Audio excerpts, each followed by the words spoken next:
ఏమిటి? ఆయన ఎక్కడా? ఎవరు? ఆయనే. ఆయనంటే మీ ఆయన మా ఆయన? మా ఆయన. మీ ఆయన మా ఇంట్లో ఎందుకుంటాడు? మా ఆయనతో నీకేం పని? పరాయాడది ఎవతో వచ్చి నీ మొగుడుతో మాట్లాడతానంటే ఏ పెళ్ళాం ఒప్పుకుంటుంది? అదేమిటో నాతో చెప్పు. మాట్లాడడానికి వీలైందైతే మాట్లాడిస్తాను, లేదంటే బయటకు పోదు గాని. నీతో మాట్లాడేది కాదు.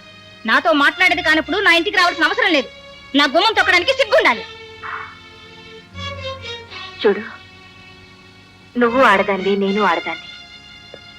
మా ఇద్దరి మధ్య తెలుసు తెలియక గొడవలు వచ్చాయి. వాటిని తొలగించుకోవటానికి, నా బిడ్డను నేను చూసుకోవటానికి, ఆయన క్షమాపణ చెప్పుకోవటానికి వచ్చాను. ఒకసారి ఆయన పిలువు. నేను వచ్చాను ఒకసారి నీ ఇంటికి. నువ్వు పిలిచావా? దవడ వాయి కొట్టించావు, నోరెత్తకుండా పంపించావు. ప్రపంచంలో ప్రతి ఒక్కరికి ఒక టైం అంటూ వస్తుంది. ఎవరి టైం వచ్చినప్పుడు వాళ్ళు ఉపయోగించుకుంటారు. ఇది నా టైం. ఇప్పుడు ఆయన నేను రమ్మంటే వస్తారు, ఉండమంటే ఉంటారు, వెళ్ళమంటే వెళతారు. నీతో మాట్లాడొద్దంటే మాట్లాడరు, నీ ముఖం చూడొద్దంటే చూడరు. కానీ నువ్వు అడుగుతున్నావు కాబట్టి పిలుస్తాను. ఏమండి, మీ మాజీ భార్య గారు వచ్చారు. మీకోసం వచ్చారో మీ బిడ్డ కోసం వచ్చారో తెలియదు గాని మీ బిడ్డను ఎత్తుకొని ఉన్నారు. బిడ్డను అక్కడ పెట్టి నోరు మూసుకుని వెళ్ళమని చెప్పు. ఏమండి, నేనే తప్పు చేయలేదు. చేసింది తప్పని మీరు అనుకుంటే నన్ను క్షమించండి.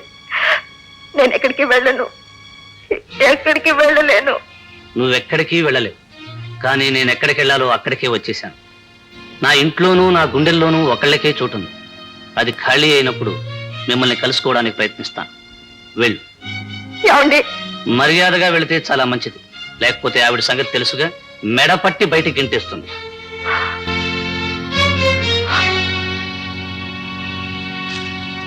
ఆగు, బిడ్డను అక్కడ పెట్టండి.